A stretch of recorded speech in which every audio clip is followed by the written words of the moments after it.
Três anos depois da guerra entre São Paulo e o governo provisório de Getúlio Vargas, novos candidatos a heróis se preparavam para novas batalhas. Idealistas e audaciosos, obcecados e imprudentes, sectários e impetuosos, heróis paisanos e fardados, perigosos e inofensivos, todos em busca de novas conquistas.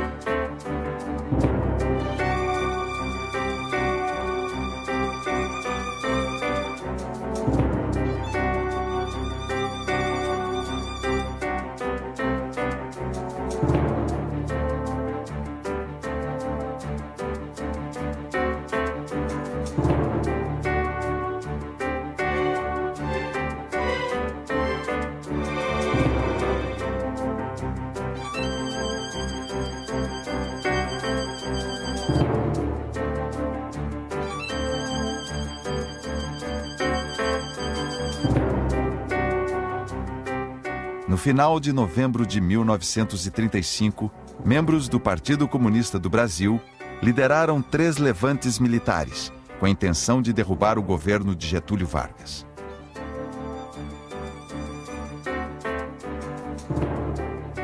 Um levante foi em Natal. Outro em Recife. E o último no Rio de Janeiro. Todos fracassaram em poucos dias, ou apenas algumas horas. A ousadia, porém, custou caro aos militares e civis que participaram da insurreição.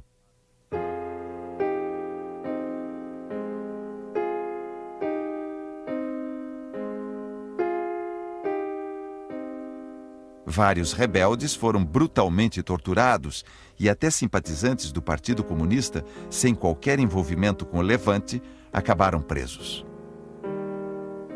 Usando a revolta como pretexto, o governo de Getúlio Vargas criou a Comissão Nacional de Repressão ao Comunismo e também um tribunal especial para julgar crimes políticos.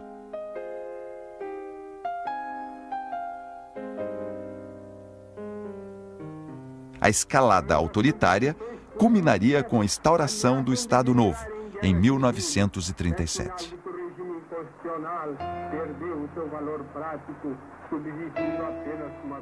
Apesar da rapidez com que foram derrotados, os levantes de 1935 passaram a ocupar um lugar de destaque no imaginário político dos vencidos e dos vencedores.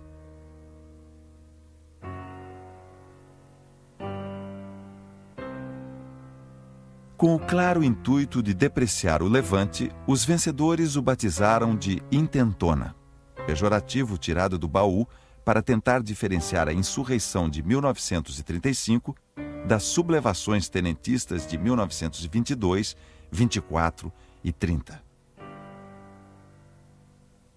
Intentona, segundo o dicionário, quer dizer intento louco e rebelião insensata. Os vencedores espalharam a lenda de que durante a revolta no Rio, soldados do 3º Regimento de Infantaria foram covardemente assassinados pelos rebeldes enquanto dormiam. Não há nenhuma fonte histórica que justifique isso é claramente uma falsidade. No entanto, contribuiu muito essa falsidade para difundir a ideia de traição, de que o comunismo seria tornaria as pessoas traidoras de seus próprios camaradas, de seus próprios conterrâneos e, eventualmente, de seus próprios parentes. A Revolução em 35, menos do que pelo seu conteúdo bolchevique, ela é satanizada na cultura política brasileira pela ameaça de ruptura. Porque nunca houve nenhuma ruptura na história brasileira. Não houve em 22, não houve em 89, não houve em 46 e não houve em 64. Não houve em 85, nós sobrevivemos a conciliações. Então, tudo que diga respeito à ruptura é visto com imenso pavor.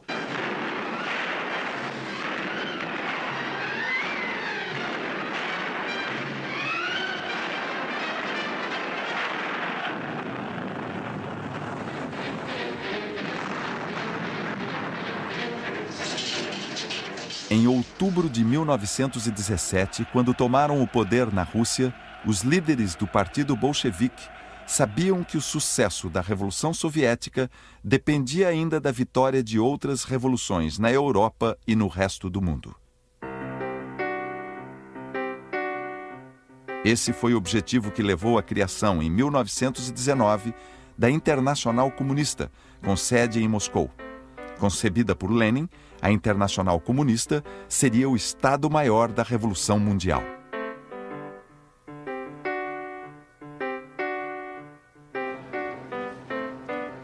Mas a Revolução Mundial, afinal, não aconteceu. A partir do fracasso do Partido Comunista Alemão, em 1919, a Revolução começou a sair da ordem do dia. Na verdade, a Terceira Internacional renuncia à Revolução a quente, de verdade, depois de 1919. As tentativas revolucionárias são exceções à regra de uma política, na verdade, não revolucionária. Por isso é que o caso da nossa Revolução Comunista no Brasil em 1935 parece tão chocante, porque ela está fora do timing, está fora da temporalidade da política da Terceira Internacional. É mais um acidente do que uma decisão estratégica.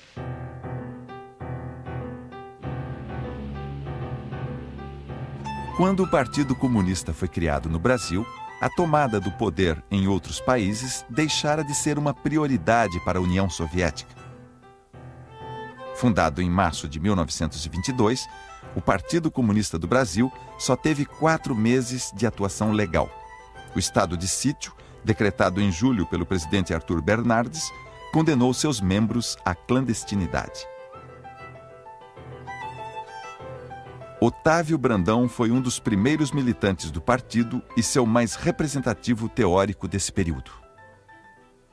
E um dia o estrangeiro vai à farmácia e eu mostrei o livro que estava escrevendo, o futuro livro Rússia Proletária, sobre a Revolução na Rússia. E lá numa página diz: tem a glória de pertencer ao Exército Mundial da Internacional Comunista. O estrangeiro deu uma gargalhada daquela, foi buscar a papeleta e ali assinei.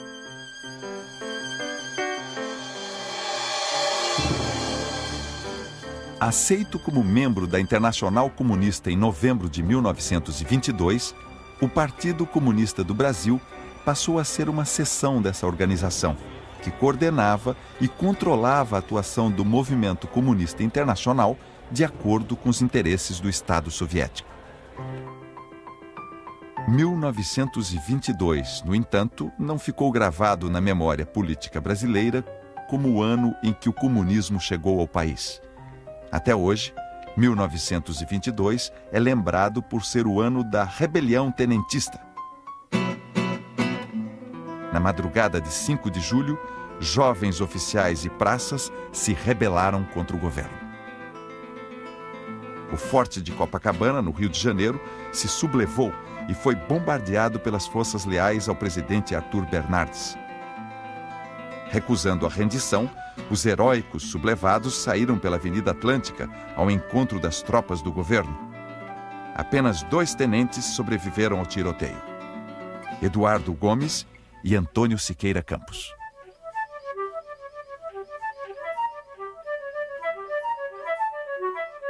São Paulo, julho de 1924.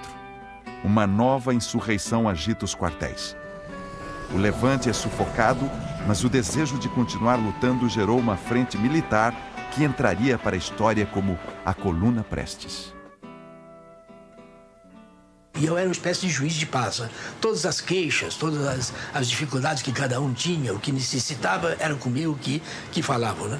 E o meu nome ficou na coluna porque em qualquer lugar que chegavam, qualquer civil, morador que vinha falar e reclamar ou pedir qualquer coisa, o soldado mandava, o coronel Prestes que resolve. Então todo mundo ia procurar, o meu nome foi ficando por aí, e daí o nome com que a coluna ficou com o meu nome por isso. Né?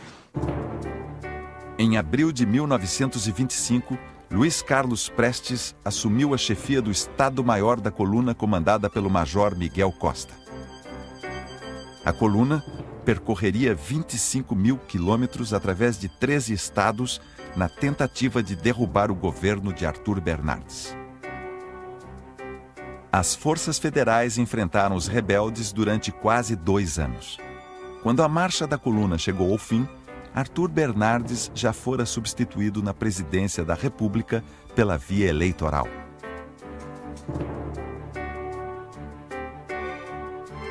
Prestes pediu asilo à Bolívia, sem ter sido derrotado em combate. Estava nascendo um novo herói nacional.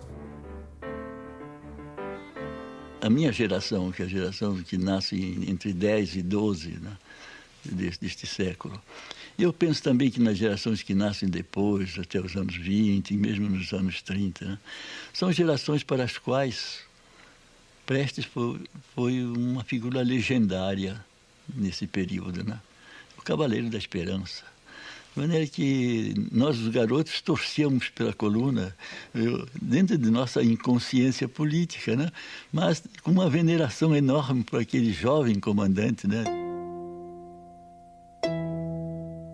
Durante o exílio, o Cavaleiro da Esperança leu pela primeira vez livros de Lenin e Marx, enviados por Astrogildo Pereira, um dos fundadores do Partido Comunista do Brasil. Em Buenos Aires, Prestes manteve contato com o secretariado sul-americano da Internacional Comunista e lançou um manifesto afinado com as posições da Internacional quando rompeu com os tenentes que participavam da conspiração contra o governo de Washington Luiz. A verdadeira revolução de que o Brasil necessitava, segundo Prestes, não era a de 1930, mas uma insurreição nacional de todos os trabalhadores contra os grandes senhores da terra e o imperialismo.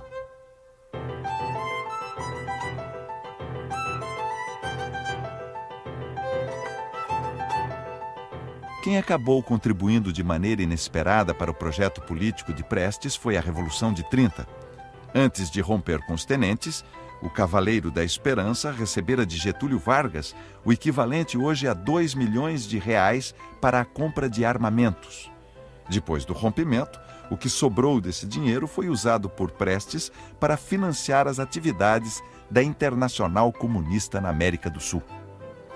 Não era isso com essa importância que ele podia me comprar e fazer mudar de posição. A minha posição estava definida. Mas aí que eu fiquei com o dinheiro e mantive a mesma posição. Né? E eu disse, esse dinheiro vai servir para a Revolução. E entreguei realmente para o secretariado latino-americano já da Internacional Comunista. Né?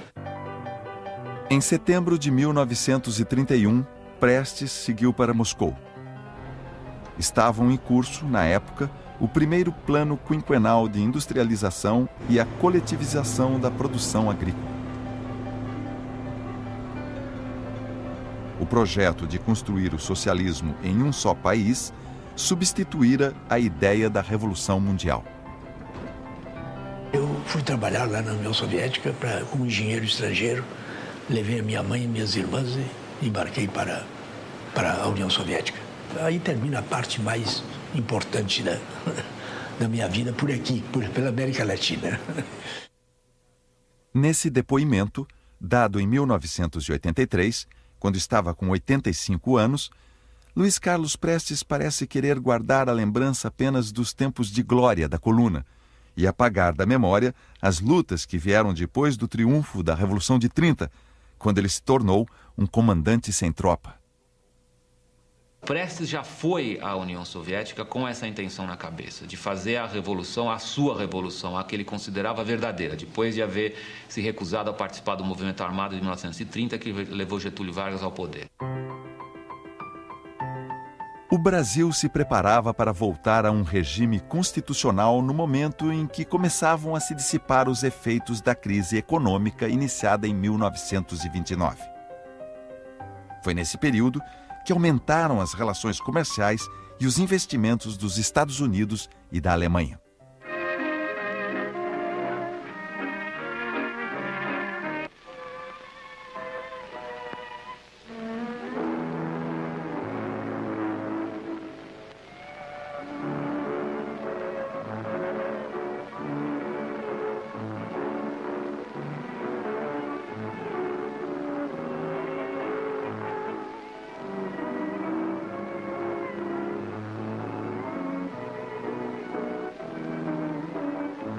Eram alemães os investimentos que haviam formado a tradicional Casa Alemã, que disputava o comércio elegante de São Paulo com o Mappin Stores, de ingleses.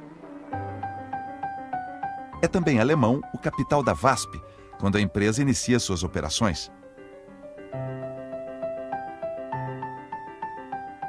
Os aviões que farão a rota São Paulo-Rio são de fabricação alemã, assim como o Zeppelin, que pelos céus do Brasil fez propaganda da pujança industrial germânica e do nazismo. O Zeppelin seduziu almas ingênuas e também outras nada inocentes, como a de Armando de Sales Oliveira. O governador de São Paulo não escondia o seu encanto pelos berços do nazismo e do fascismo.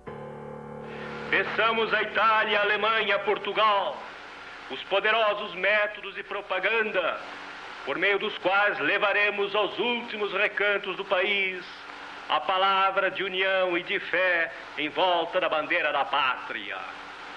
Imitemos dessas admiráveis nações a exaltação patriótica, o espírito de renúncia, a força de organização, a capacidade renovadora. Conservemos, porém, a nossa roupa, permaneçamos brasileiros.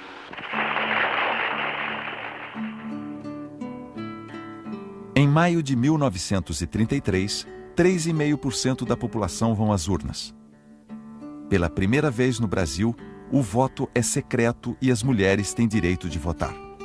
A apuração final revela um grande vitorioso, o chefe do governo provisório, Getúlio Vargas, que assegura o poder de influir sobre a Constituinte a ser instalada em novembro de 1933.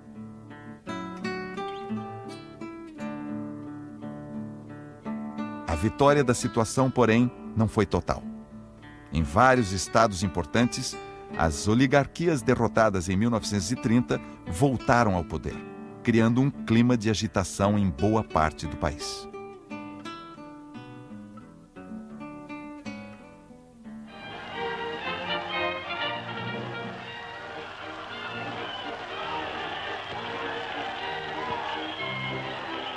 Eleito pela Assembleia Constituinte, Getúlio Vargas deixou claro, ao tomar posse, que não estava satisfeito com a Constituição promulgada dias antes. A nova carta consagrava princípios liberais e democráticos, fortalecia os estados e limitava as funções políticas do presidente. Prometo manter e cumprir com lealdade a Constituição Federal, promover o bem geral do Brasil, observar as suas leis, sustentar-lhe a união, a integridade e a independência. O juramento protocolar não teria impedido Vargas de dizer a um amigo: creio que serei o primeiro revisionista da Constituição. Do ponto de vista do governo, ou dos militares que cercavam Getúlio Vargas, ou dos integralistas, a Constituição de 1934 foi vista com muitas ressalvas, porque ela tinha um figurino menos centralizador, não autoritário, que era do desejo dessas correntes. Para Getúlio Vargas, a nova Constituição fragmentava e diluía a autoridade, instaurava a indisciplina e confundia as atribuições dos poderes da República. O ministro da Guerra, general Góes Monteiro, chegou a dizer que curvar-se à soberania do povo é o destino das nações suicidas. A Constituição, para a grande massa do povo, foi recebida de forma indiferente, digamos. Como sucede normalmente, sobretudo num país como o Brasil, para a grande massa popular, sobretudo no início dos anos 30, a existência ou não de um modelo constitucional não era uma questão fundamental, era uma questão vista até com certa indiferença. Mas não era só na cúpula do governo que a democracia estava em baixa. Em outubro de 1932, surgira a Ação Integralista Brasileira, chefiada por Plínio Salgado. Influenciado pelo fascismo italiano, o integralismo se dizia um movimento nacionalista em defesa da ordem, da disciplina e das tradições patrióticas. Era contra as oligarquias e pretendia combater o liberalismo, o socialismo e o capitalismo internacional. No final de 1934, o integralismo dizia ter 180 mil inscritos em núcleos espalhados por todo o país. A maioria dos militantes era antissemita e muitos deles participavam de grupos de choque dedicados a expedições punitivas.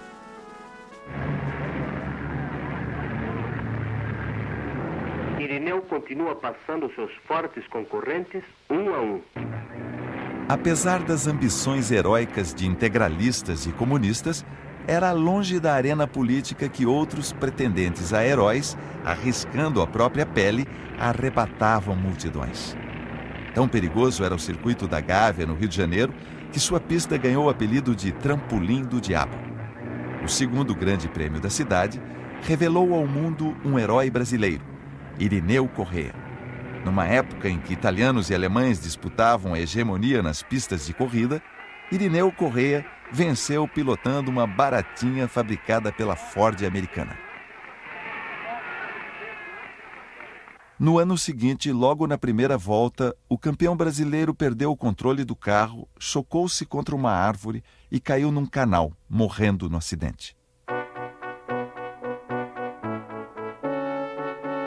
Os integralistas contavam com a simpatia de membros do governo e das Forças Armadas. Mesmo assim, elegeram apenas um deputado em todo o país nas eleições para a Câmara Federal e as Assembleias Constituintes dos Estados.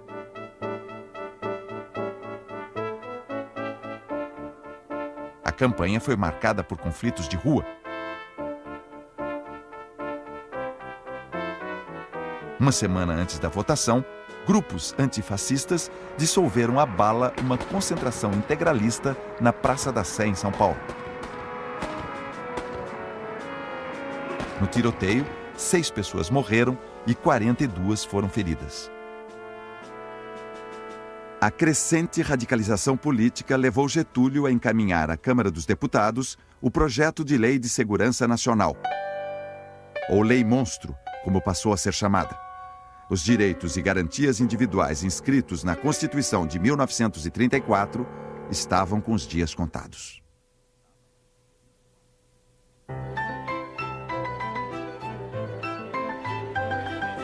Foi para lutar contra a Lei Monstro e o integralismo que políticos, profissionais liberais e militares se juntaram para formar, em março de 1935, uma frente antifascista chamada Aliança Nacional Libertadora.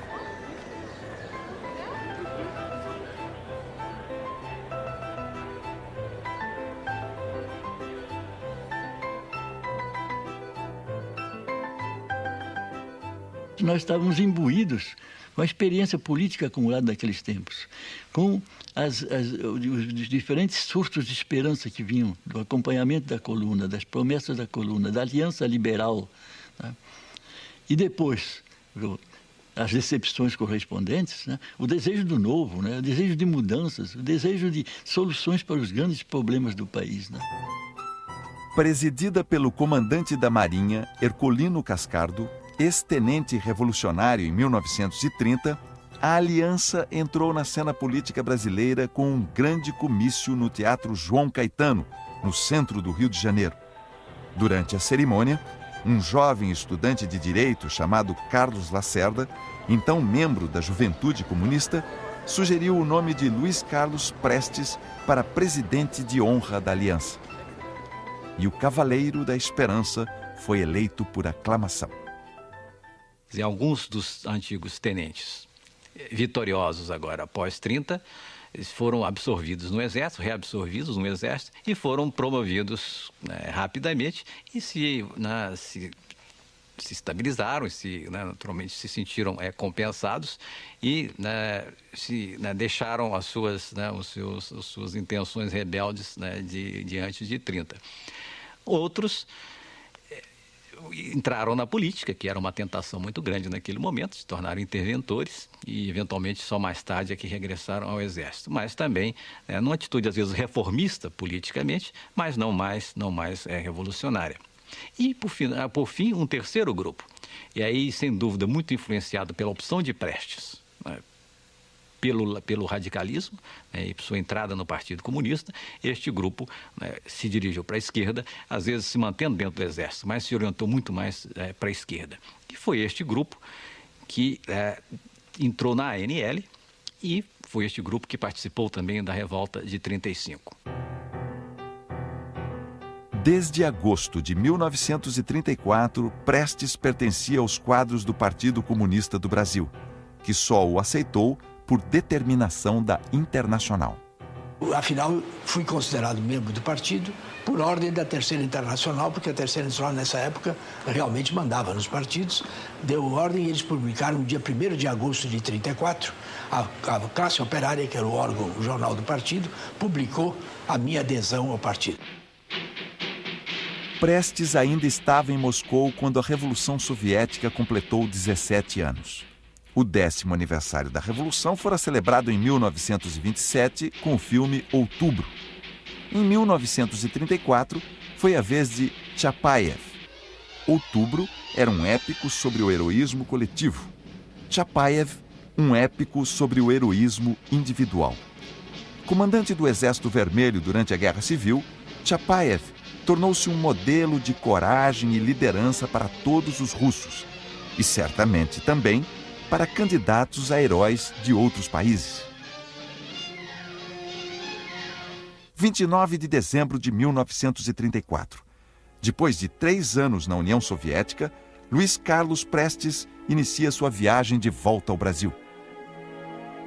31 de dezembro de 1934. Getúlio Vargas escreve ao embaixador do Brasil nos Estados Unidos, Oswaldo Aranha, que o ano de 1935 se inicia numa atmosfera de dúvida e temor.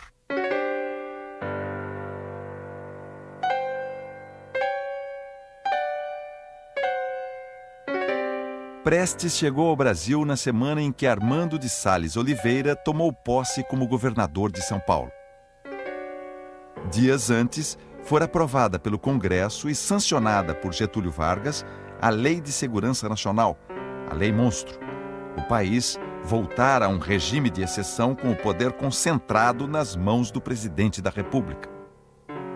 Armando Salles assumira a defesa da Lei de Segurança Nacional e do fortalecimento dos poderes do presidente da República. Na cerimônia de posse, o governador estava acompanhado de perto por um dos autores da Lei Monstro, o paulista Vicente Rau, ministro da Justiça de Getúlio Vargas. As elites acertavam seus ponteiros, enquanto nos bastidores era tramado o assalto ao poder. No Rio de Janeiro já estava instalado o Secretariado Latino-Americano da Internacional Comunista, que tinha sede em Montevidéu, mas como a situação brasileira era assim tão séria, tão grave, foi transferida para o Rio.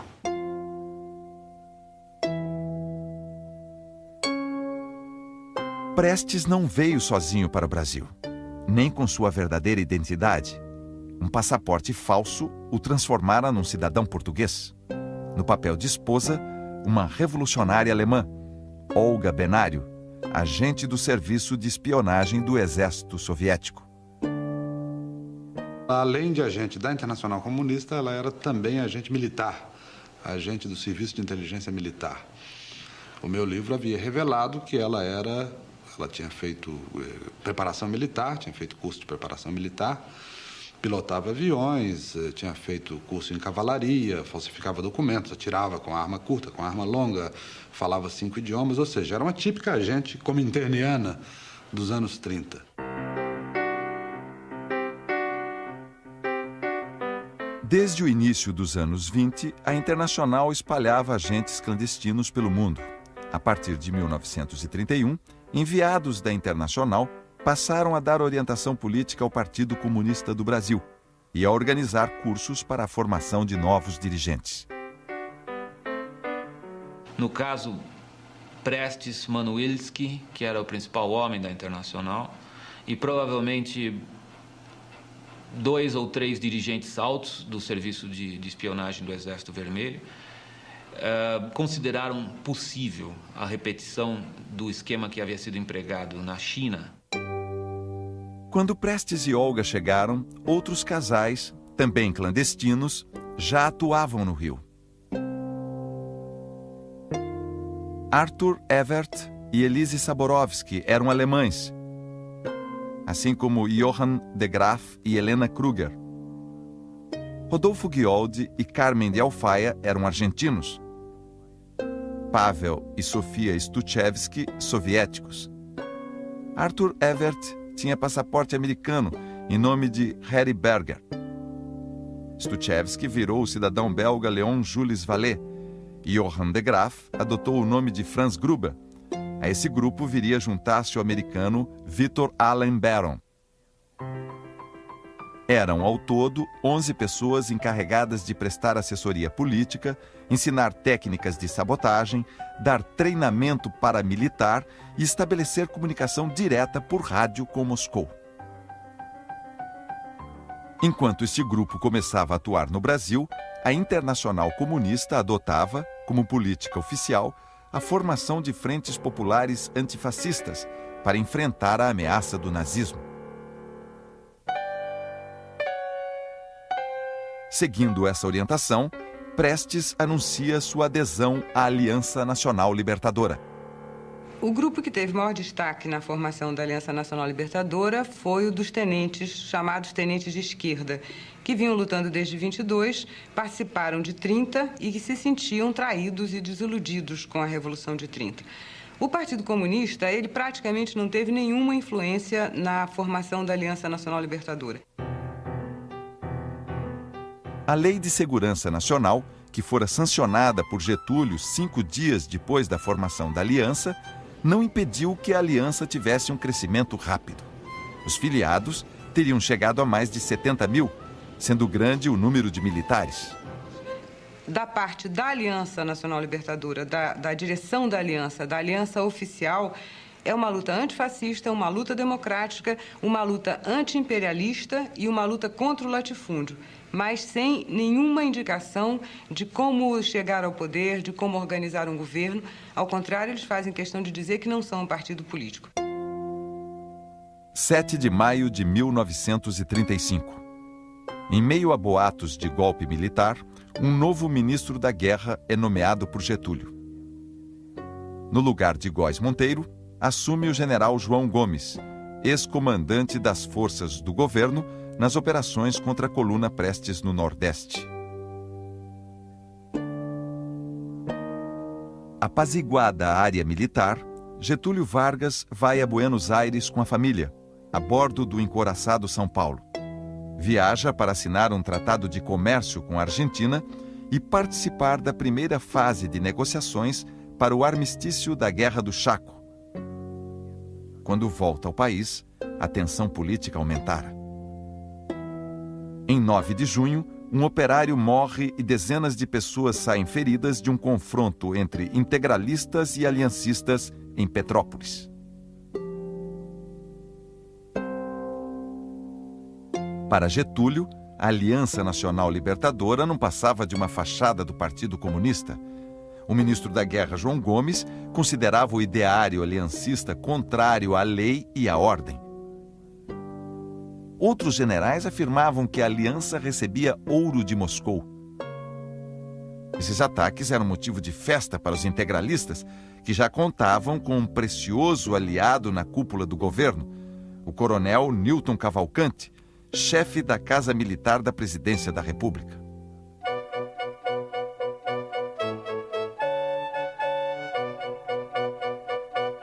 Entusiasta da cultura física, o coronel Newton Cavalcante esmerou-se na organização deste desfile, realizado na tarde do último domingo de junho de 1935, na Avenida Beira-Mar.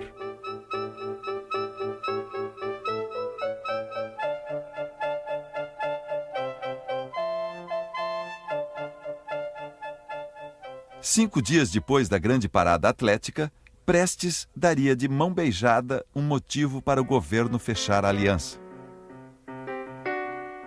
Seguindo instruções da Internacional Comunista, Prestes convoca as massas para o momento do assalto e exige todo o poder à aliança.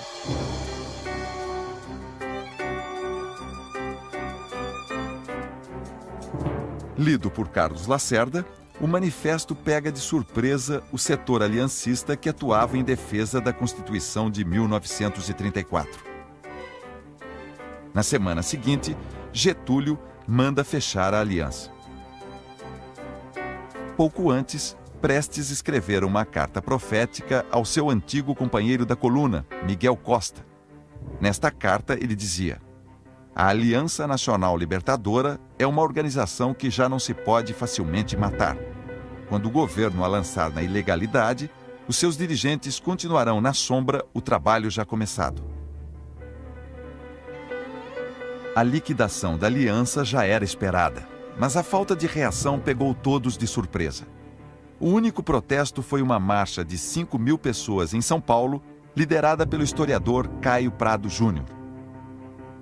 A convocação para o povo pegar em armas, feita dias depois pelo Partido Comunista, também caiu no vazio. Quando o Getúlio decretou o fechamento da Aliança Nacional Libertadora, os comunistas tomaram a Aliança Nacional Libertadora e deram um curso insurrecional à Aliança Nacional Libertadora, sem consultar as bases da aliança, que não eram para isso. Estavam ali com o movimento antifascista, era o ascenso do fascismo no mundo.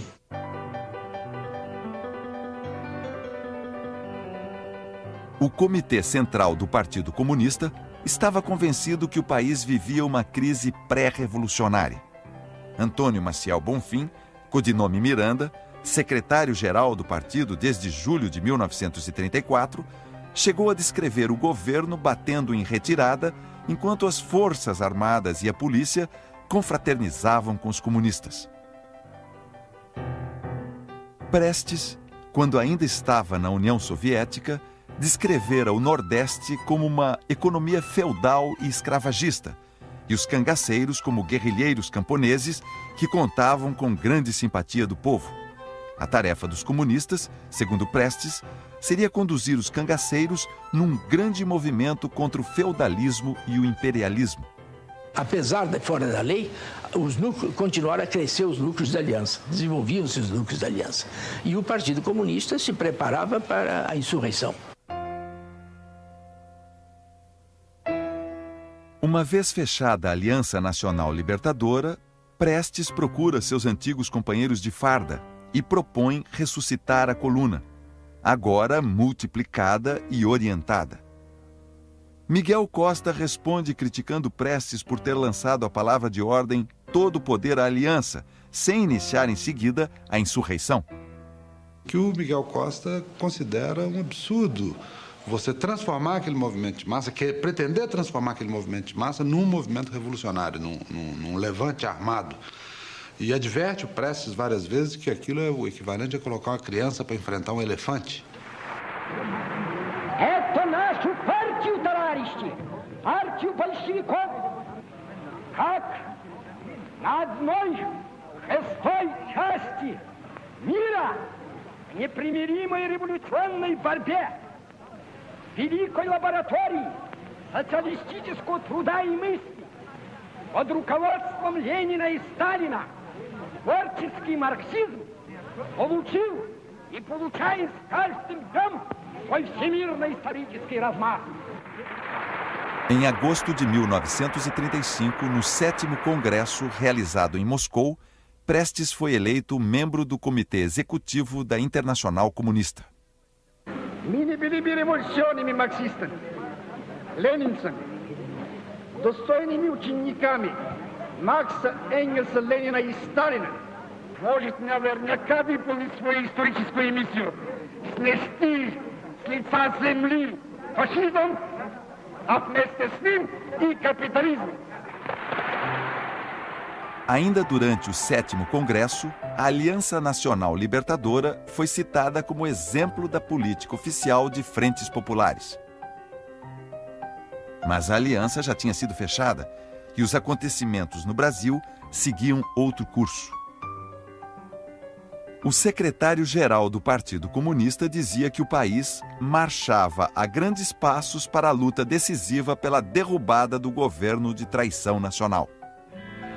Eu assisti em reuniões em que se discutia a situação do Brasil, o ano de 35. Não há nenhuma condição para nenhuma insurreição armada. Então devemos cruzar. Eu digo, não. A aliança tinha sido fechada, foi depois de junho ou julho. Eu digo, a aliança foi fechada, reorganizar a aliança com outro nome e contar a mesma tarefa de propaganda, de agitação, de educação, de milhões e milhões de brasileiros. Isso é uma tarefa. Quantos anos? Digo, eu não sei quantos anos. Então garantiram a Internacional, que Fernando Lacerda garantiu a Internacional e tinha a vitória no bolso, que bastaria o nome de Prestes para levantar milhões e milhões de brasileiros. O Brasil, contudo, parecia bem distante desses projetos grandiosos. E as Forças Armadas mais distantes e tranquilas ainda. Nas comemorações do Dia do Soldado, Getúlio e o ministro João Gomes entregaram pela primeira vez a Ordem do Mérito Militar. No mesmo dia, circulou nos quartéis um folheto distribuído por uma célula do Partido Comunista denunciando a hipocrisia do Dia do Soldado, exortando a tropa a se negar a fazer ginástica de madrugada e a esculhambar o canto orfeônico até acabar com ele. Palavras de ordem que caíram no vazio.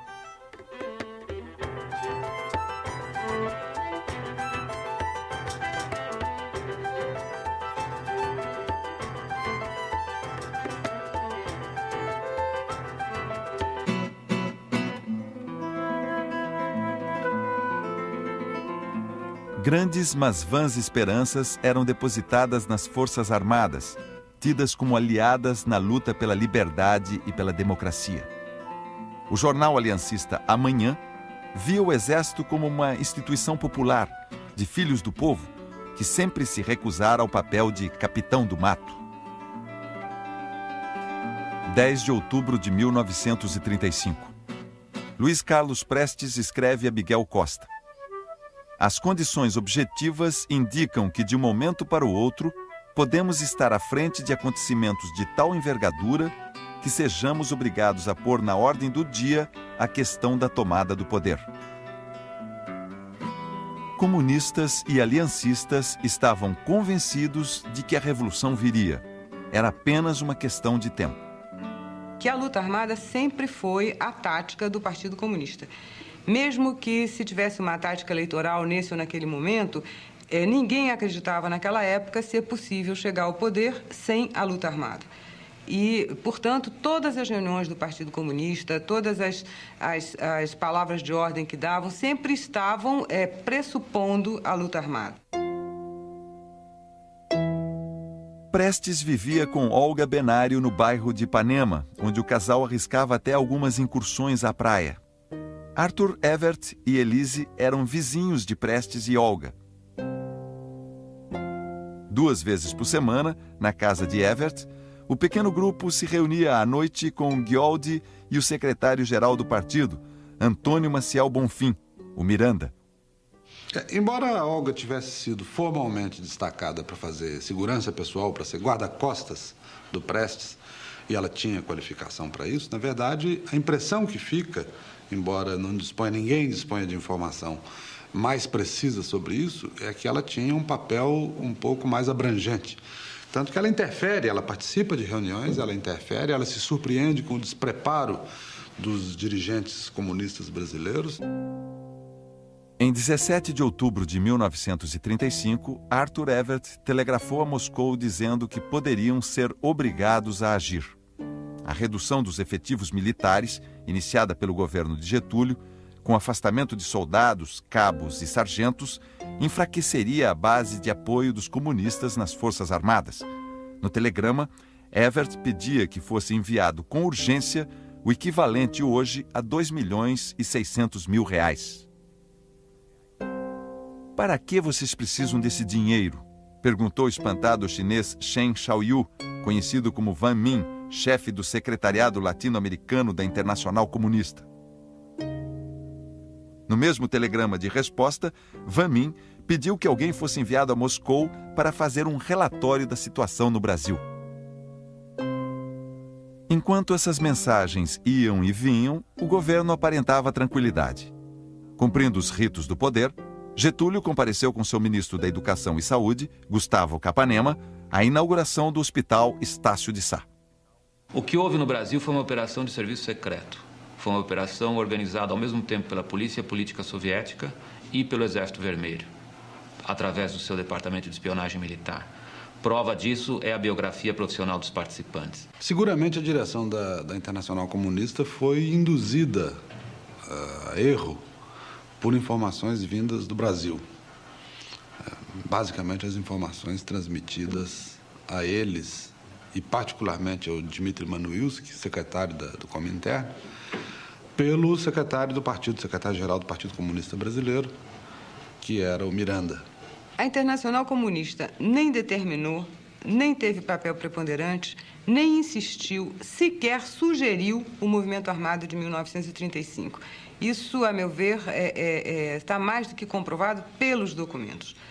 Quer dizer, o que a Internacional faz é, já que os comunistas brasileiros afirmam que a situação revolucionária no Brasil está se desenvolvendo a passos largos, é dar uma ajuda no sentido de apoio político, mandar meia dúzia de pessoas para cá, que, por sinal, a maioria delas em desgraça, em Moscou, e um apoio financeiro, em especial para a sustentação de Prestes e desse grupo aqui. Novembro de 1935 foi um mês de muito calor no Rio de Janeiro. A cidade fervia, sem contudo alterar sua rotina. Nada parecia indicar que uma revolução estivesse a caminho. O único sinal visível de insatisfação popular foi notado na zona sul da cidade, quando os banhistas ficaram proibidos de sair da praia sem camisa. Para a polícia, andar sem camisa era um atentado à moral e aos bons costumes.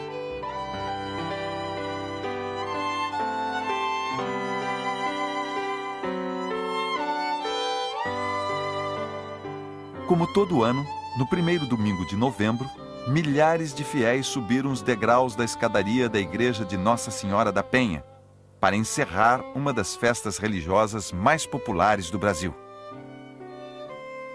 Ainda em novembro, uma heroína internacional fez um pouso forçado em Araruama, no litoral fluminense. Depois de completar a travessia do Atlântico mais rápida da história, voando de Dakar a Natal, no Rio Grande do Norte, em 13 horas, um vazamento deixou o avião da destemida aviadora neozelandesa Jim Batten sem combustível no trajeto para o Rio de Janeiro. A Força Aérea resgatou Jim Batten na beira da praia e ela pôde voar finalmente até a base do Campo dos Afonsos, o mesmo Campo dos Afonsos que, 10 dias depois, seria um dos palcos do levante comunista no Rio de Janeiro. Já em novembro, nós fomos convocados pelo secretário do Nordeste para uma reunião. Nós, só o secretariado, que era composto, o Comitê Regional éramos 9, e o secretariado éramos 3. Então, fomos convocados pelo secretário do Nordeste, só os 3, né? E lá, então, nos foi comunicado que a Revolução estava às portas, estava para estourar a qualquer momento.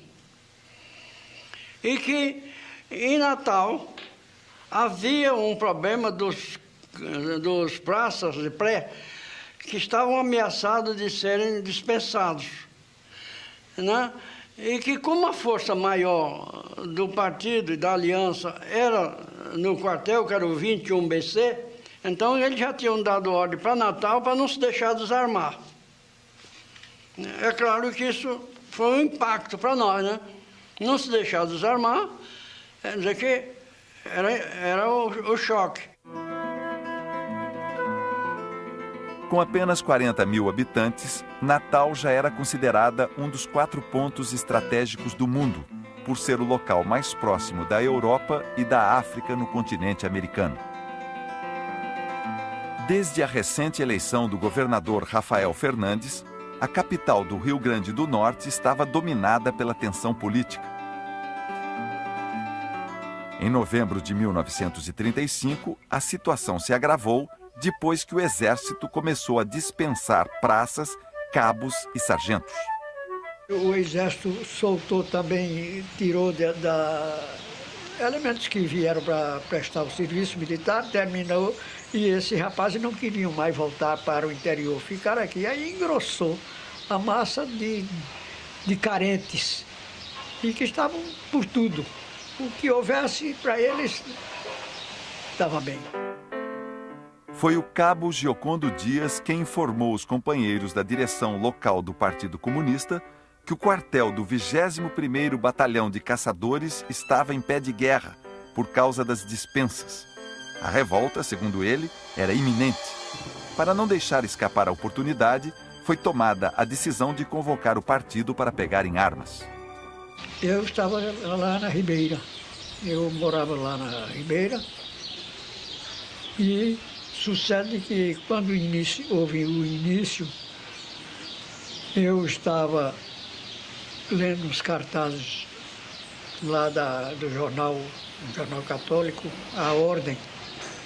Aí quando comecei a perceber os tiros e coisas, chamei a patroa e digo, vamos embora porque isso é bala. Sem saber o que acontecia em Natal, naquele mesmo dia 23 de novembro, o Partido Comunista reuniu-se no Rio e Luiz Carlos Prestes passou a integrar o Comitê Central por sugestão de Arthur Evert e Rodolfo Ghioldi. A última reunião do Comitê Central foi em meados de novembro. Eu dela não pude participar porque o secretário do partido, o Miranda, achava que não havia condições de segurança para eu participar dessa reunião. Mas o companheiro Rodolfo Ghioldi participou e veio dela entusiasmado, né? Porque ficou decretado preparar o partido para iniciar a Revolução.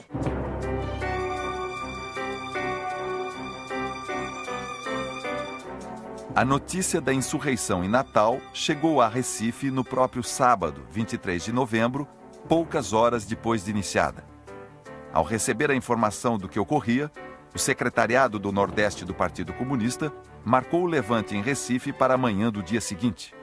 O movimento iria começar no dia 24, não é? 24 pela manhã, num domingo. Aí agora disse, isso não é possível, porque se vai começar a partir dos quartéis, no domingo é dia de folga, só tem lá o pessoal do plantão. Os soldados estão em casa, nos seus lazeres, os oficiais estão de férias, de folga que não tem ninguém nos quartéis. E Cílio Meirelles então disse, eu também acho que o dia é impróprio. Eu fui contactado em casa por um membro do comitê regional, que o secretário do Nordeste se comunicou com ele, mandou ele me procurar para se mobilizar o partido, veja bem, domingo, 10 horas da manhã, para mobilizar o partido, mandar o partido o pessoal para determinados pontos, com uma determinada senha, um determinado ponto, que ali eles seriam contactados para receber armas. Mais uma vez, o partido ia fazer a revolução sozinho. O levante teve início na Vila Militar, no bairro do Socorro, a 18 quilômetros do centro da cidade. Os rebeldes enfrentaram dura resistência antes de dominarem o quartel. Quando conseguiram controlar a situação, distribuíram armas entre civis e um pelotão marchou sobre Recife. Os dirigentes do movimento de Socorro não tiveram cuidado de desligar os telefones do comando do quartel para o Recife, para a cidade, enfim. Então, os oficiais que se enclausuraram no quartel, no comando do quartel, na sala de comando, começaram a telefonar para o Recife todo, para os quartéis, para a Secretaria de Segurança, que estava havendo um movimento em socorro. No caminho do centro da cidade, a torre da igreja Nossa Senhora da Paz era um excelente ponto estratégico. Depois de pedir licença e prometer não estragar os objetos de culto, 2 metralhadoras pesadas foram instaladas na torre, de onde os rebeldes dominaram o Largo da Paz por 38 horas. O partido havia dito a Gregório que ele, quando levantasse o movimento, desse o grito de alerta e iniciasse um movimento do quartel-general, que era o quartel-general, ele teria a adesão de 300 estivadores que estavam organizados para aderir ao movimento. Não apareceu nenhum estivador. Nenhum estivador. Quer dizer, o movimento foi feito à revelia. Eu mesmo soube disso, como toda a sociedade pernambucana. Como notícia assim, sem nenhuma fundamentação. Uma coisa eclodiu um movimento. Há uns tiros aqui no Recife e em Socorro parece que há um início de uma revolta. Ninguém sabia de nada. Não houve adesão popular nenhuma. Além do quartel do 21º Batalhão de Caçadores, os rebelados ocuparam rapidamente, em Natal, o Palácio do Governo, a Escola de Aprendizes de Marinheiros, o aeroporto e outras repartições. A cadeia pública foi tomada e 68 presos postos em liberdade. A base mais importante dos civis que entram no quartéis é constituída de estivadores, no qual o presidente do sindicato, que era o sindicato mais importante aqui de Natal, ele invade o quartel, ele era do Partido Comunista, o seu vice também é do partido, ele era uma liderança expressiva. Aliás, a maior parte dos indiciados dos processos dos civis são de estivadores, e eles invadem, digamos, conscientemente. Os únicos focos de resistência foram o quartel da Cavalaria e o quartel da Polícia Militar. Cercados e debaixo de intenso tiroteio, eles resistiram até esgotar sua munição. Às 2h da tarde de domingo, 24 de novembro, os policiais militares tentam fugir pelos fundos do quartel. Apenas um deles consegue escapar, atravessando a nado o rio Potengi. Outro é atingido por uma rajada de balas e terá de amputar o braço esquerdo. Em 19 horas, a insurreição estava vitoriosa. Os rebelados assumem o controle de Natal e formam o Comitê Popular Revolucionário, integrado por funcionários públicos, militares e um sapateiro, todos da direção do Partido Comunista. Quer dizer, a improvisação foi em cima da vitória do movimento. Quer dizer, vamos organizar, quer dizer, o que a gente é possível fazer? Então, foi traçado alguns planos de ocupação da cidade, ocupação dos lugares estratégicos, organizado colunas guerrilheiras que se deslocariam para o interior do Estado, isso na perspectiva que também os outros estados se levantassem, né, e essas colunas teriam o objetivo de engrossar, digamos, as fileiras de um levante a nível nacional. Quando a insurreição teve início em Natal, o governador Rafael Fernandes, acompanhado do chefe de polícia, assistia a uma cerimônia de formatura neste teatro. A cerimônia foi interrompida pelo barulho dos tiros, mas os rebelados não tiveram a ideia de prender o governador, que, sem saber exatamente o que estava ocorrendo, teve tempo de refugiar-se na casa de um amigo. Não tenha dúvida que a população, no seu contexto geral, amplo, ela ficou numa expectativa, não sabia em que iria dar, não tinha segurança em que o negócio viesse a dar certo, né? Se perguntava.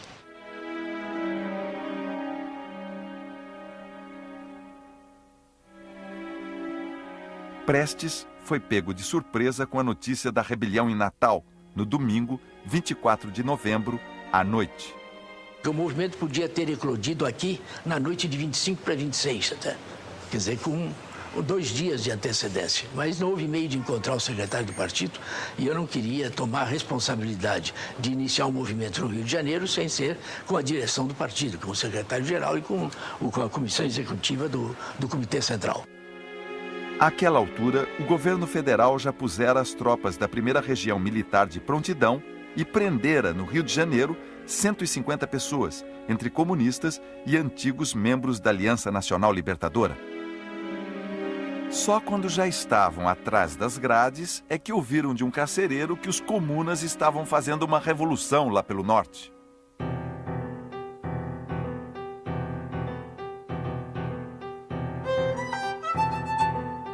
De 23 a 27 de novembro, Natal viveu as emoções de uma revolução à brasileira, com direito até ao primeiro número de um jornal oficial, A Liberdade, que não chegou a circular.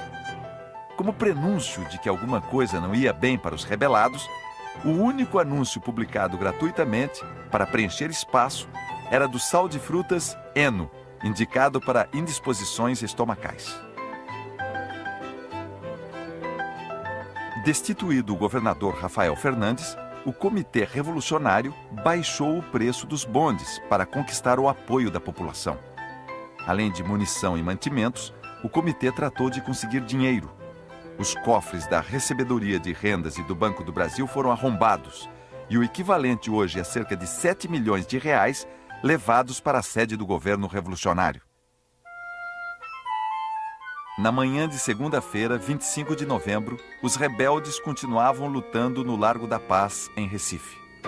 No combate haviam morrido 100 pessoas, em sua maioria civis.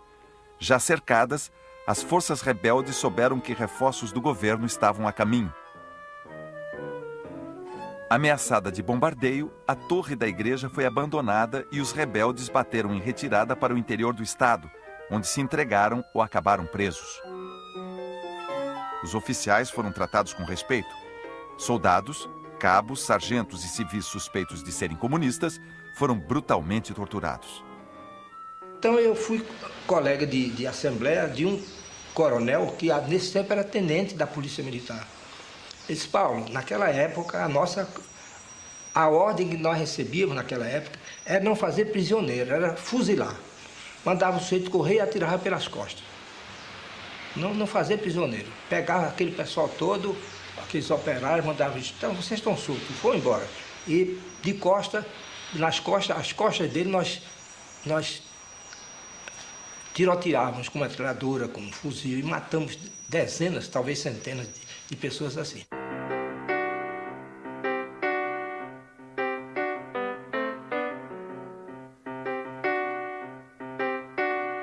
Segunda-feira, 25 de novembro. Os levantes no Nordeste já estão nas páginas dos jornais americanos. À tarde, quando Prestes se reúne na casa de Rodolfo Guioldi com Arthur Evert e Miranda, o país está sob estado de sítio, aprovado pelo Congresso por 30 dias. A direção do partido decide desencadear uma nova onda de rebeliões em apoio aos levantes de Natal e Recife.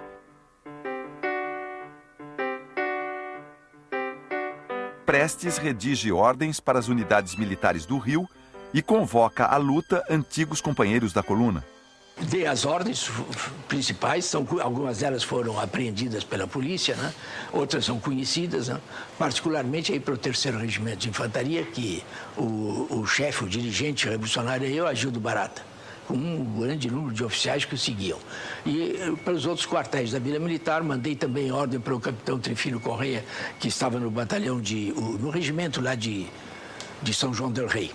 Mas essa foi também apreendida no caminho. O meu emissário foi preso no caminho e ele não chegou a receber a ordem, né? Na noite de 26 de novembro, apenas 3 dias depois de tomar conta de Natal, o Comitê Revolucionário decidiu abandonar a cidade. A derrota da coluna de rebeldes que se deslocara para o interior do estado e a notícia do fracasso do levante em Recife foram decisivas para precipitar a fuga.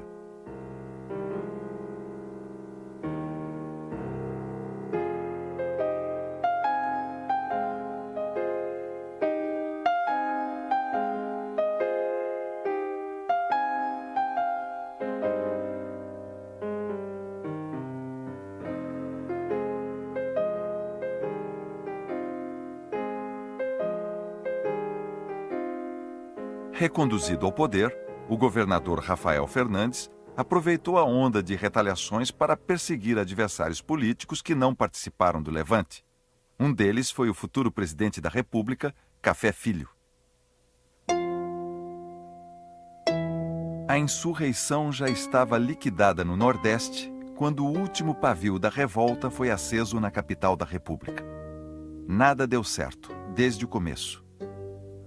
Com a prisão dos emissários de Prestes, só as unidades da Vila Militar, Realengo, Campo dos Afonsos e do 3º Regimento de Infantaria foram avisadas do levante. O comandante nos chamou, os capitães, e informou que havia um levante, e que nós tivéssemos cuidados, e me alertava para isso. E você não está metido nisso? Não, absolutamente, que isso? Eu estou começando a minha carreira. Eu era 2º tenente, tinha saído em 33 da escola militar, como aspirante. Como é que eu vou me meter em revolução? A 26 de novembro ainda não sabíamos o que ia acontecer. 26 à noite, à tarde, foi que recebemos as diretivas do Prestes para fazer a insurreição no dia seguinte. Com isso, a insurreição estava muito mal preparada, porque nós não esperávamos tão cedo entrar em revolução. Eu sabia que estava se preparando o levante, sabia, mas não sabia que era naquele dia, e ninguém sabia que era naquele dia. Soube quando o Leivas me avisou que tinha chegado a ordem para a gente fazer a insurreição. Nós tomamos posição num baluarte que tinha atrás do quartel e de lá abrimos fogo sobre a Casa da Ordem, sobre a sede do comando. E aí cortamos a ligação do comando com o resto do regimento. Por ser irmão do secretário de Getúlio Vargas, Francisco Leivas Otero era considerado um oficial acima de qualquer suspeita pelo comandante do regimento. Foi isso que permitiu a Leivas Otero dar início ao levante.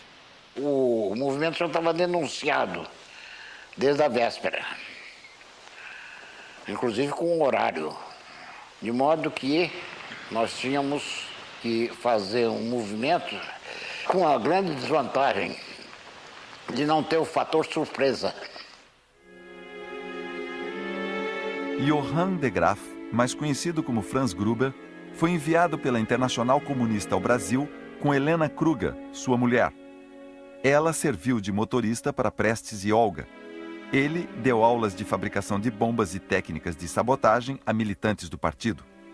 Suspeita-se que tenha sido ele o principal informante do governo sobre a insurreição de 35. Que o Franz Gruber, ou Paul Gruber, ou Johnny de Graaf, não importa que nome ou codinome tivesse, era um espião, era um agente, não há nenhuma dúvida. Quanto a isso, não há dúvida. Eu disponho de documentos que comprovam que ele tinha sido processado na Alemanha, já na Alemanha hitlerista, por militância comunista, e disponho de documentos também que comprovam que ele recebia dinheiro dos Estados Unidos, provavelmente dinheiro que teria vindo do Foreign Office, do Intelligence Service, do Serviço Secreto Britânico, para os Estados Unidos, que foi mandado para ele.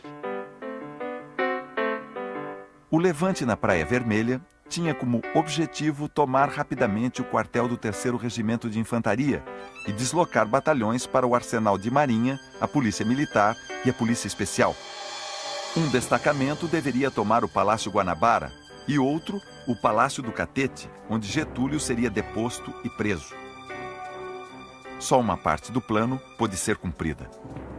Então houve uma resistência dentro do quartel muito grande. Houve um combate até às 5 horas da manhã. O movimento começou até às 2h30, só foi tomar conta do quartel às 5 horas da manhã. Até lá houve combate, bala por todo quanto é canto. Quando afinal conseguiram dominar o 3º Regimento, os revoltosos estavam encurralados, com o mar na retaguarda e as tropas do general Dutra bloqueando a única saída por terra. As granadas da artilharia do governo não demoraram a incendiar o quartel. Em meio ao fogaréu, um soldado disse duvidar que até um miserável percevejo conseguisse escapar. No 3º, ninguém dormia. Isso é mentira escandalosa, isso é um absurdo. E oficiais morreram, sim, ali. Morreram outros oficiais, que não esses dentro do terceiro. Morreram na Avenida Pasteur. E eles receberam, não flores, mas sim balas. E porque nós atiramos e quem está atirando não sabe quem está atirando para pegar alguém lá. E os oficiais que eu sei que morreram, que estão naquele mausoléu, morreram na Avenida Pasteur, nos atacando. Então não estavam dormindo e também não eram do terceiro RI. Ao amanhecer o dia 27 de novembro, também ficou insustentável a posição dos rebeldes no Campo dos Afonsos. A antecipação do levante na Praia Vermelha dera tempo ao comando para entrar em prontidão e reforçar sua defesa. Chegou um momento que não era possível continuar, porque vinha o dia e nós éramos caçados. Eu tive que atacar o regimento por trás, porque pela frente era impossível. Na ocasião que eu me levanto para comandar uma manobra envoltória, eu recebi um tiro aqui na virilha, que saiu cá embaixo, na perna esquerda. Aí já fiquei capenga e tal, entreguei o comando ao sargento de Guará, ataca por lá.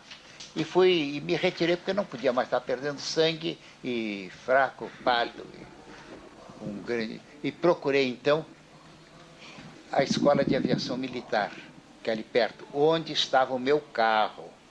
E mesmo assim, depois de sentado no carro, eu carreguei bombas de aviação para armar os aviões que deviam bombardear as tropas nossas inimigas.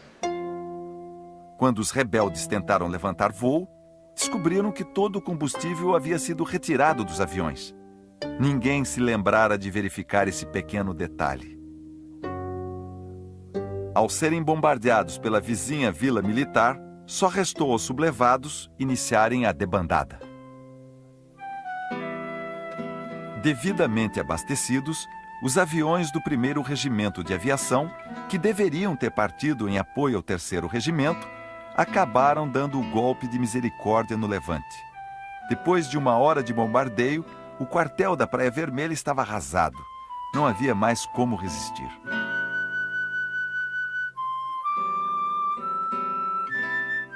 Os rebeldes, afinal, se renderam por volta do meio-dia e saíram sob escolta pela Avenida Pasteur.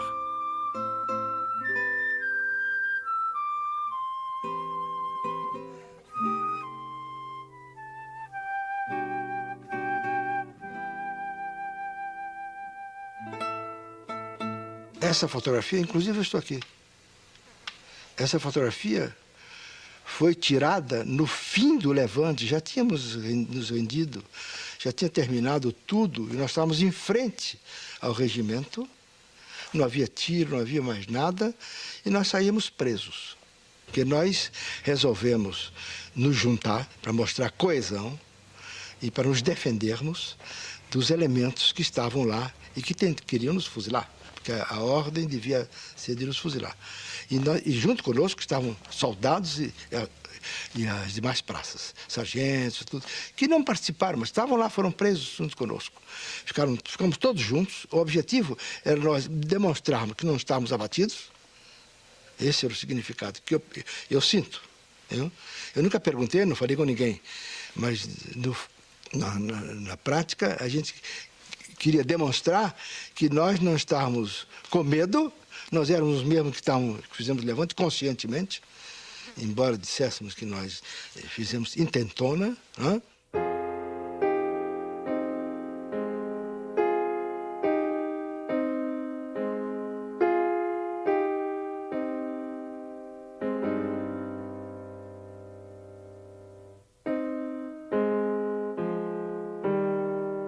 A insurreição já fora derrotada quando foi transmitida de Moscou a resposta da Internacional Comunista ao telegrama em que Arthur Evert informara que poderiam ser obrigados a agir e insistira na remessa dos dólares pedidos.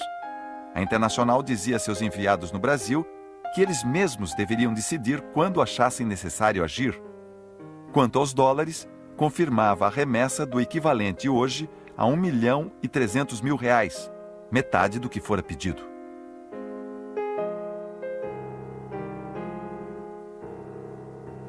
O que há de mais curioso, de mais enigmático na explicação do movimento de 1935 é exatamente o fato de que os brasileiros, isso lhes dá uma certa autonomia, conseguiram convencer a Internacional Comunista, que se integrou na tarefa e até dirigiu a tarefa, de que havia condições concretas de vitória em um lance de mão, em uma aventura desse tipo. Na Revolução de 35, a meu ver, não há nenhuma dúvida. A grave responsabilidade é nossa. Os brasileiros têm que assumir essa responsabilidade. Foram os brasileiros que levaram as informações equivocadas a Moscou, que engrandeceram uma insatisfação revolucionária, e foram os brasileiros que tomaram todas as decisões aqui em Moscou. Agora, o que é curioso aí é que essa revolta, embora informada já pelo marxismo e pela influência do Partido Comunista, no entanto, em sua natureza, ela manteve as mesmas características das revoltas militares do período pós-30, isto é, revoltas muito limitadas ao quartel. Revoltas que tinham muito a ver com conquistar imediatamente o poder dentro do quartel e, a partir daí, tentar conquistar o poder político e derrubar o governo. O levante no Rio de Janeiro e o levante em Recife foram tipicamente quarteladas. O levante de Natal, ele começa com uma quartelada, mas ele tem uma adesão popular muito grande e o que dá a ele características diferentes dos outros dois movimentos, né? Ele consegue mobilizar, quer dizer, aí os comunistas já entraram e eles conseguem mobilizar o povo. Por quê? Porque vão para a rua distribuir dinheiro, vão para a rua distribuir alimentos, os saques foram muito grandes, mas não há nenhuma organização política, um cimento ideológico que faça ter algum peso aquela junta revolucionária de Natal, em que pese as mais generosas intenções que eles tinham. Tanto que eles tomaram o Natal com uma facilidade extraordinária e também abandonaram o Natal com uma facilidade extraordinária.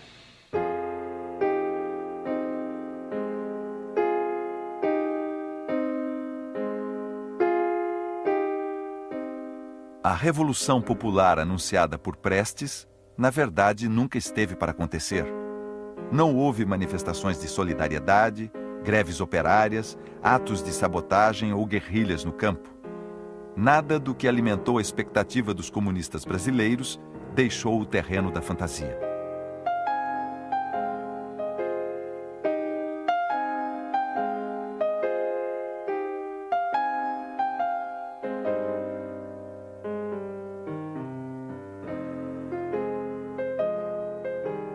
Mais uma vez, o grande vitorioso foi Getúlio Vargas.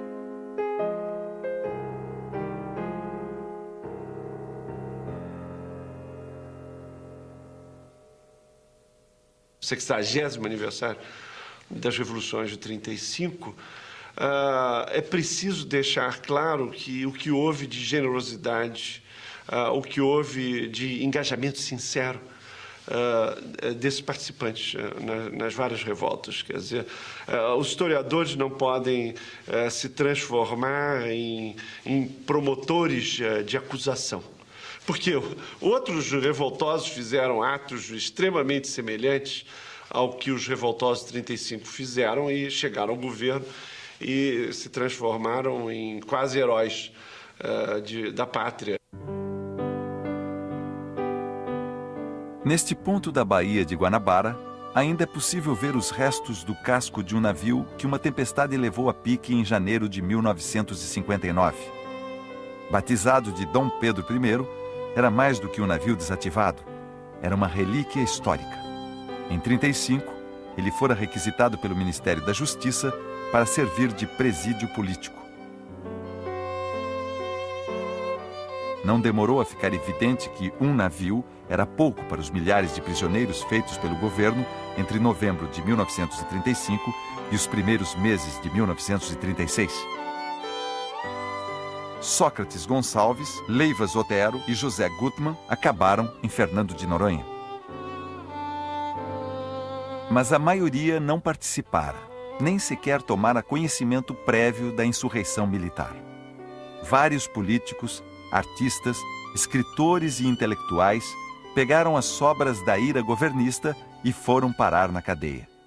Entre eles, Graciliano Ramos, que anos depois transformaria suas Memórias do Cárcere num clássico da literatura brasileira. A tortura científica no Brasil, ela começa a ser posta em prática após 1975 e durante o Estado Novo. Quer dizer, a repressão foi uma repressão totalmente incompatível com a ameaça que ocorreu em 1935. 1935 é um pretexto para que o autoritarismo brasileiro possa se exercer contra a sociedade brasileira. Quem comandou a repressão foi um antigo tenentista, que em 1935 era chefe de polícia de Getúlio, Felinto Miller. Acusado de deserção, ele fora expulso da coluna por exigência de Prestes em 1925. Passados 10 anos, chegara a hora do acerto de contas com o Cavaleiro da Esperança.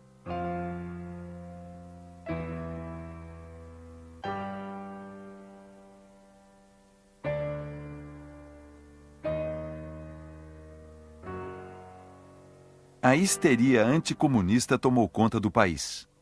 O estado de sítio foi prorrogado e equiparado ao estado de guerra, concedendo poderes excepcionais a Getúlio Vargas. 15 dias depois dos levantes, o Congresso aprova alterações na Lei Monstro, que a tornam ainda mais repressiva. As garantias constitucionais são suspensas, militares podem ser cassados, funcionários públicos perdem a estabilidade e aumenta o controle sobre a imprensa. Informações obtidas através da tortura de membros do Partido Comunista levam o governo a fechar o cerco sobre os enviados da Internacional. No final de dezembro, com a ajuda da Gestapo e do Serviço Secreto Britânico, a polícia chega ao número 33 da rua Paul Redfern, em Ipanema. Ali moravam Arthur Evert e Elise Saborowski. Levado para o quartel da Polícia Especial no centro do Rio de Janeiro, Evert foi mantido preso no socavão de uma escada, sem luz, cama ou cadeira para sentar.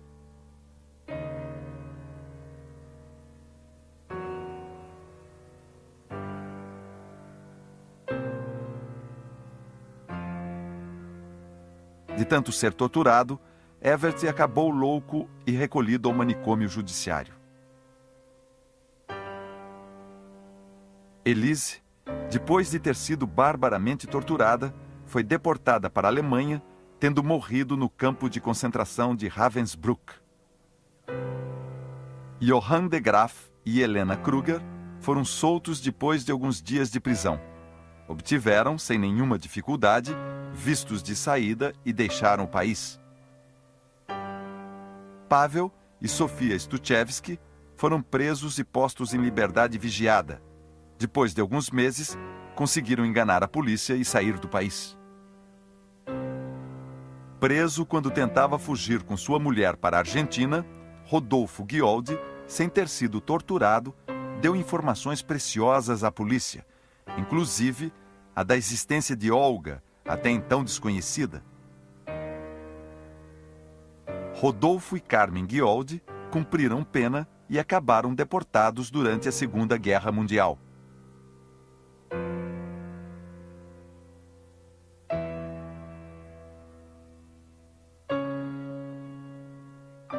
Em janeiro de 1936, chegou a vez do americano Victor Allen Barron, morto na prisão 2 meses depois. Versão oficial: suicídio. Prestes e Olga Benário foram os últimos do grupo de enviados da Internacional Comunista a serem presos. Detidos a 5 de março, tomaram rumos diferentes. Prestes foi levado para a Polícia Especial, onde ficou em total incomunicabilidade, proibido de ler e escrever. Olga, que estava grávida, seria deportada por ordem de Getúlio Vargas para a Alemanha nazista.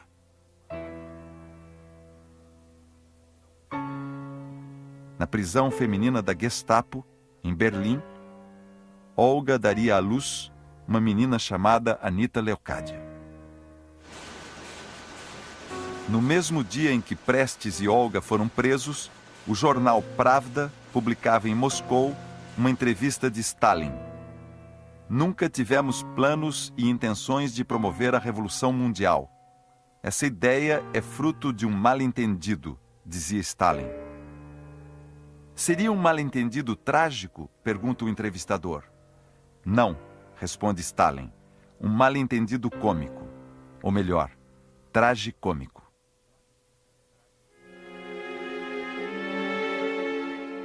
Prestes foi condenado a 16 anos e 8 meses de prisão. E ainda ganhou outros 30 anos de pena por sua participação, pouco antes de ser preso, no assassinato de Elza Fernandes, mulher do secretário-geral do partido, o Miranda. A morte de Elza foi a mais célebre queima de arquivo da história do Partido Comunista do Brasil. Instigada por Prestes, a direção do partido decidiu matar a suposta traidora. Elza foi estrangulada por Francisco Natividade Lira, conhecido como Cabeção, militante do partido desde os anos 20. O que o Partido Comunista fez com Elza Fernandes não é muito diferente do que Getúlio Vargas e Filinto Miller fizeram com Olga Benário. No fundo, aí são duas faces de uma mesma moeda chamada intolerância. E no caso da menina, da garota, da Elza Fernandes, mais do que isso, eles partiram de uma suspeita, uma mera suspeita de que ela fosse policial, de que fosse informante, coisa de que eu estou convencido que não era. Era uma adolescente, era uma menina de 16, 17 anos, deslumbrada com o fato de ser mulher do secretário-geral do Partido Comunista, fazia besteiras, fez besteiras na cadeia, fez besteiras fora da cadeia, e que é executada de uma maneira brutal por ordem expressa da direção do Partido Comunista e por membros da direção do Partido Comunista. Além da Comissão Nacional de Repressão ao Comunismo, formada em janeiro de 1936, é criado no mês de setembro o Tribunal de Segurança Nacional, órgão da Justiça Militar para julgar os chamados crimes políticos. A última etapa da escalada autoritária viria no ano seguinte. Em 10 de novembro de 1937, a pretexto de defender o país de mais um golpe comunista, desta vez forjado por um oficial integralista do Estado-Maior do Exército, Getúlio instaura a ditadura do Estado Novo. Quando as competições políticas ameaçam degenerar em guerra civil, é sinal de que o regime inconstitucional perdeu o seu valor prático, subsistindo apenas como abstração. O que muitos temiam que acontecesse caso os comunistas tomassem o poder, acabou acontecendo sob o patrocínio dos seus vitoriosos inimigos.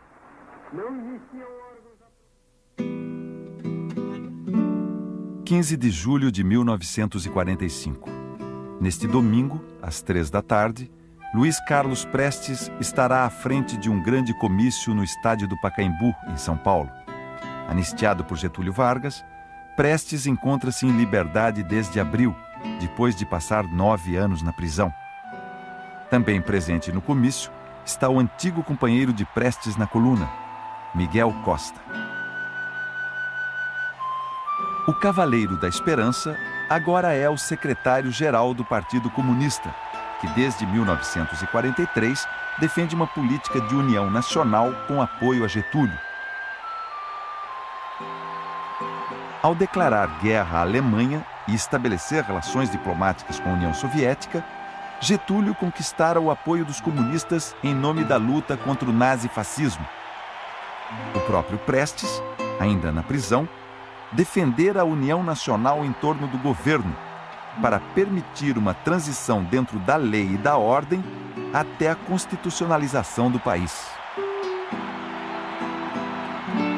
Foi depois deste comício, ao embarcar de volta para o Rio, que Prestes recebeu a notícia que Olga Benário estava morta. Ela fora executada na câmara de gás de um hospital psiquiátrico da cidade alemã de Bernburg, em 1942. Na carta em que se despediu da filha Anita e do marido Prestes, Olga escreveu: "Lutei pelo justo, pelo bom e pelo melhor do mundo."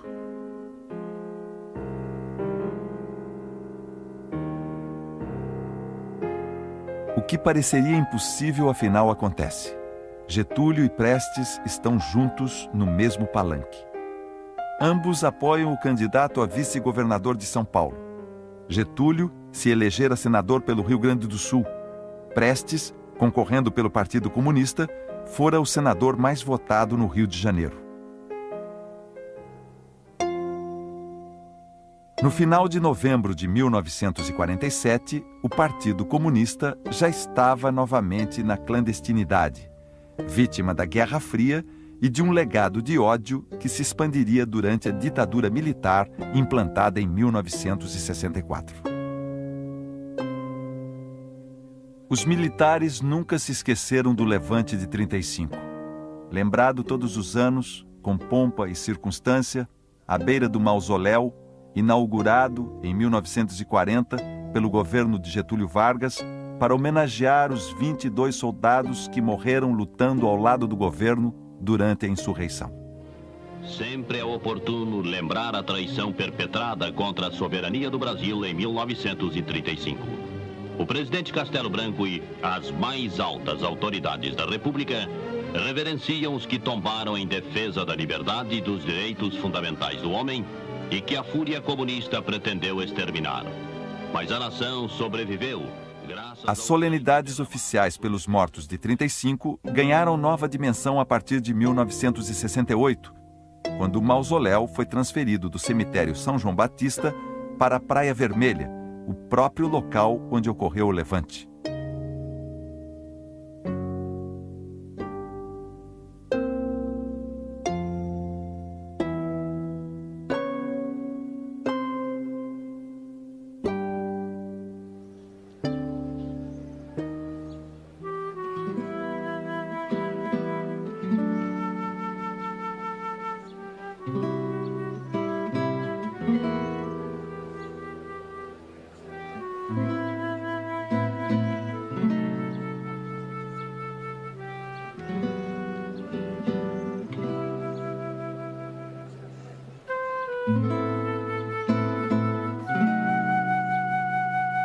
A partir de 1985, com o fim do regime militar, as cerimônias ficaram mais sóbrias, quase invisíveis, sem a presença do presidente da República e sem cobertura da imprensa.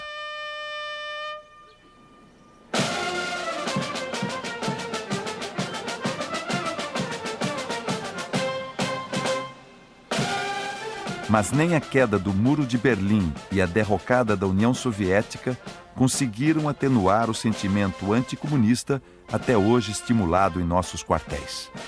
Prova disso, esta declaração publicada no Boletim Mensal do Clube Militar em novembro de 1995. O eco da implosão do comunismo internacional, que tinha como fonte geradora a falecida União Soviética, ainda não chegou aos ouvidos dos comunistas brasileiros.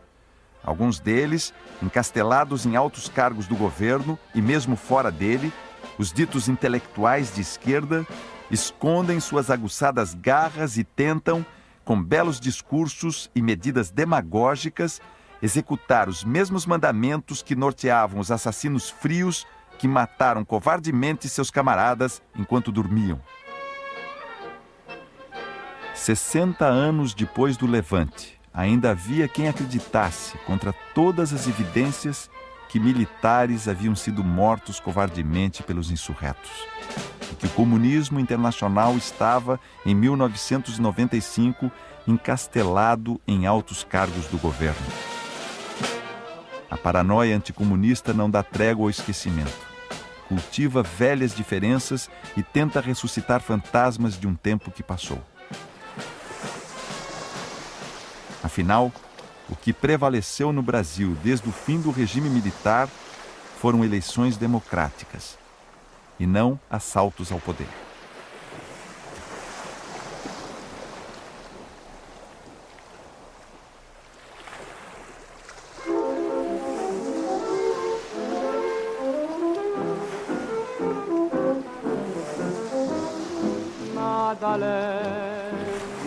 Nada além de uma ilusão.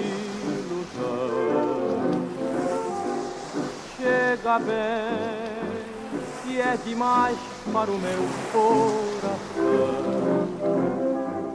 Acreditando em tudo que o amor, mentindo sempre diz, eu vou vivendo assim feliz, na ilusão de ser feliz.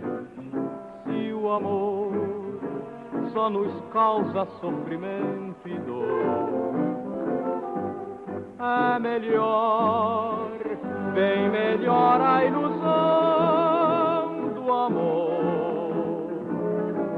Eu não quero e não peço para o meu coração nada além de uma linda ilusão.